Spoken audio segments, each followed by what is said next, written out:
Coba bayangkan, di suatu masa ketika peta dunia belum lengkap dan angin samudra masih jadi penunjuk arah.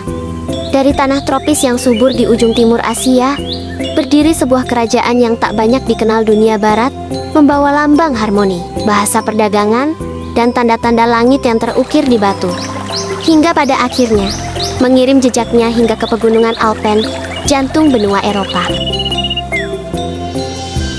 Di negeri yang kini kita kenal sebagai Swiss, para arkeolog alternatif dan peneliti simbolik telah menemukan sesuatu yang aneh. Bentuk bintang segi delapan, sebuah motif yang muncul juga dalam arsitektur kerajaan-kerajaan Sunda. Apakah mungkin jejak kerajaan Nusantara pernah sampai sejauh itu?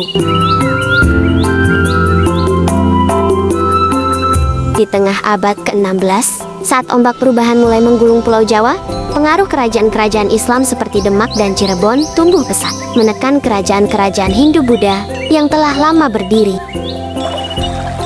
Di Tatar Sunda, Raja Surawisesa, putra dari Prabu Siliwangi, melihat dengan mata terbuka bahwa kerajaannya, Pakuan Pajajaran, berada di ambang kehancuran. Ketika menghadapi tekanan dari ekspansi Kesultanan Demak dan Cirebon, serta kehadiran bangsa Portugis di perairan Nusantara, pada tahun 1522, Surawisesa mengambil keputusan strategis, yakni mengadakan perjanjian dagang dan pertahanan dengan mereka. Ia menawarkan hak berdagang lada dan hasil bumi kepada Portugis, sebagai imbal balik dari dukungan militer dan teknologi senjata api.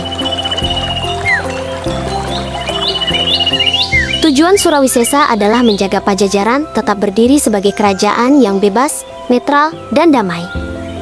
Dalam catatan yang disembunyikan di aksara Sunda kuno, tertulis bahwa Surawisesa pernah berkata, "Bukan aku melawan agama, tapi aku menjaga bumi leluhur agar tidak terkubur dalam pertikaian."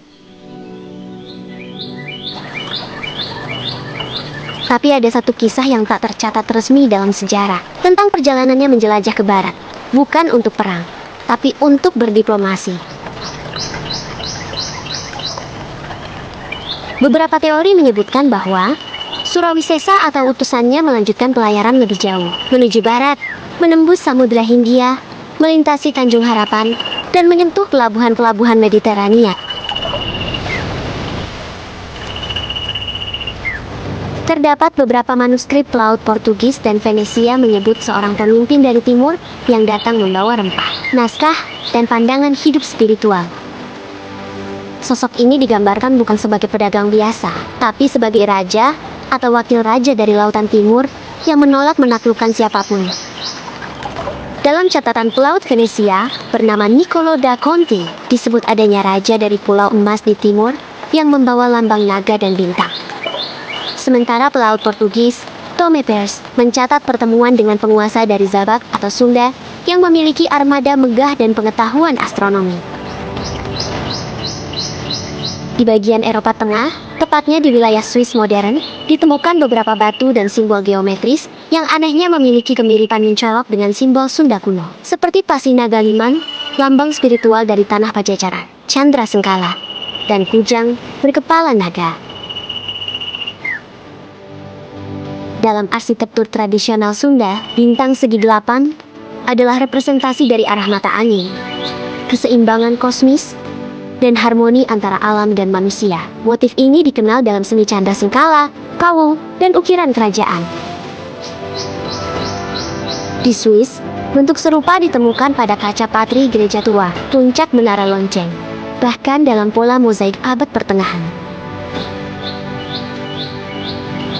Peneliti simbolik dan arkeolog alternatif menyebut adanya kemiripan bentuk antara simbol naga bersayap dan bintang segi delapan di bebatuan Swiss dengan ornamen-ornamen kerajaan Sunda. Swiss dibentuk dari gabungan wilayah-wilayah kecil yang merdeka, disebut kanton. Mereka bersatu tanpa kehilangan kedaulatan. Menariknya, ini mirip dengan sistem Mandala di Sriwijaya dan Pajajaran, di mana daerah otonom terikat oleh kerjasama dan tanpa paksaan. Bahkan sikap netral Swiss dalam politik dunia punya kemiripan dengan falsafah kuno Nusantara, seperti Tatwam Asi yang berarti kamu adalah aku, atau Ajur Ajar yang mengajarkan harmoni dan kesetaraan di tengah perbedaan. Apakah ini hasil kebetulan atau jejak budaya yang terlupakan akibat penulisan sejarah yang Eurosentris? Para sejarawan arus utama tentu akan menyebut ini sebagai spekulasi tanpa bukti arkeologis kuat. Namun, sejarah dunia tidak selalu ditulis berdasarkan apa yang terjadi, tapi berdasarkan apa yang ditemukan atau dibiarkan ditemukan. Ingat, kita tahu tentang keberadaan Göbekli Tepe setelah terkubur selama 12.000 tahun. Siapa tahu Swiss pun menyimpan teka-teki peradaban timur yang belum sepenuhnya digali. Sampai hari ini belum ditemukan bukti arkeologis langsung berupa artefak Sunda di Swiss. Namun, pendekatan komparatif simbolik, kajian kosmologi arsitektural, dan kecocokan kronologi sejarah membuka ruang penyelidikan lebih lanjut. Dan jika benar, simbol dari kerajaan Sunda pernah sampai ke Swiss bisa jadi tanda bahwa peradaban manusia di berbagai belahan dunia ternyata pernah saling terhubung lebih dekat dari yang kita bayangkan.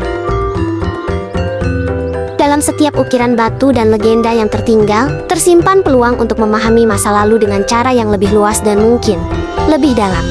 Menurutmu, adakah jejak Nusantara di balik berdirinya Swiss? Tulis jawabannya di komentar. Dan jangan lupa klik like dan subscribe untuk cerita dari bumi selanjutnya.